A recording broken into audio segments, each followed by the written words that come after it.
Hey, so this next project is going to introduce two more drawing styles, and because of the way the format is this year, and I might use this in future years, you don't have to draw these by hand. You're going to be using computer tools to create these styles, but I do want you to be able to recognize them because they are two common styles for production drawings, and you're actually going to use them to give me your part drawings for this thing you're going to create.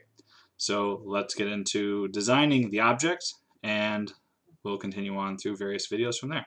So the bag of cubes that were sent home, or in the future I'll just hand these out, are for this project that we're doing now. And what you're going to be doing with them is creating a large cube made up of little cubes that'll eventually be glued together in different shapes to form pieces. Couple quick things to note. If I did send a bag home, I sent 30 cubes home in the bag, so you'll have extra, and that's fine. Do not use extra. You're going to need 27. And don't glue all the cubes together to form one giant cube. In fact, you shouldn't be gluing it all at this point. The link in the description to this page, as well as the link on the assignment, which also goes to this page, is so that you can figure out how you want your cubes or your pieces to be arranged. So the rule is, though, each piece has to be between 4 and 6 cubes. Now, this is not an original project. There's some examples all over the internet, but each cube piece that you create to puzzle and form your cube has to be between 4, 5, has to be 4, 5, or 6 pieces. And also, you cannot have duplicates. They all must be original shapes. You can't have two or more of the same piece in that. So let me just show you the setup on here. Now, one thing I am going to do is I'm going to change my model to a different color. You can use a default. Your model should not have blue in it. That's so I know that this is mine, and people are giving me things that they made. So you cannot use blue. I will not give you a grade if you use blue. Okay, so I accidentally put down an extra cube. So I'm just like on the original page. Clicking up here is how I'm going to create cubes. Don't use the other tools because they don't create cubes. They create like part of a cube, like a wall or something. But if you mess up, you can click the eraser, click the cube, it'll go away. I'll go back to the cube. And what I'm doing is I made a 3x3 floor. And I'm just going to go and make 2 more levels of it.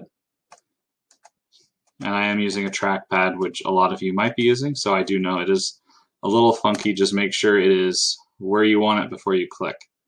You do have the eraser option, but just so you don't have to worry about that. So that is the first step. Okay, so this is how it should look when you're done and everything's assembled. So the next thing I'm going to do is I'm going to select different cubes. Now, if I just click on them, I don't have to hold down Shift. It is going to keep them selected. Now, what I'll do though is it's going to give me the positions option. I'm going to move it, and you got to be careful about which way you're moving it, away. So I know that is one piece, and this is important. I'm going to click off of the object, so nothing is now selected, so I can create a different piece. So that was 1, 2, 3, 4. This will be 1, 2, 3, 4, 5. I'm just making up pieces as I go. You can move things in multiple directions. They just need to be like away from each other. However it is that they are away from each other is fine.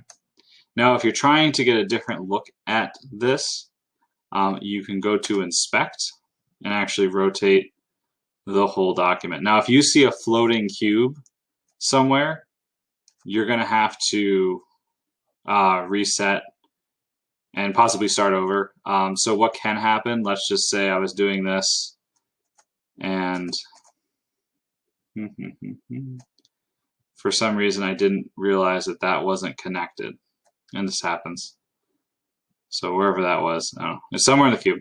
So you move it over, you think that this is connected somehow, but then when we go to inspect and we rotate, we realize that it's not actually connected.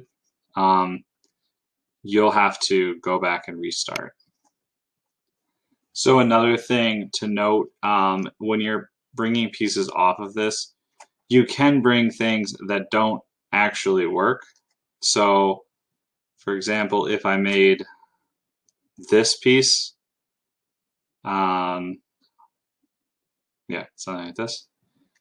So if I bring that off, this works in 3D models, but I can't glue a corner to a corner in real life. So if I did do that, that piece would just fall apart. So that's not a functional piece. So what you'll need to do now, if you had a cube somewhere holding it together, that would be entirely possible. Whoops. All right, somehow unselected that. If you had a piece that was holding that together, if I can get this back into place, and that's actually really difficult in this software. But this does beat the alternative of like trying to assemble the cubes and then messing up. So if I do that, okay, if I move that off, now there's a flat side connected to a flat side. So even though this is corner to corner, that's going to be a flat side touching a flat side. And that's what we need in order to physically create this. So what you're going to do is you'll create all your pieces, you'll spread them out, and then your progress check for this step is that you have your 5 pieces, no more, no less, spread out on this page. If you want to make them different colors, you can, but you can't use the blue color. That's mine. Sorry. All right, so that's the first step on this. And once you're done with that, later on I'll give you step 2.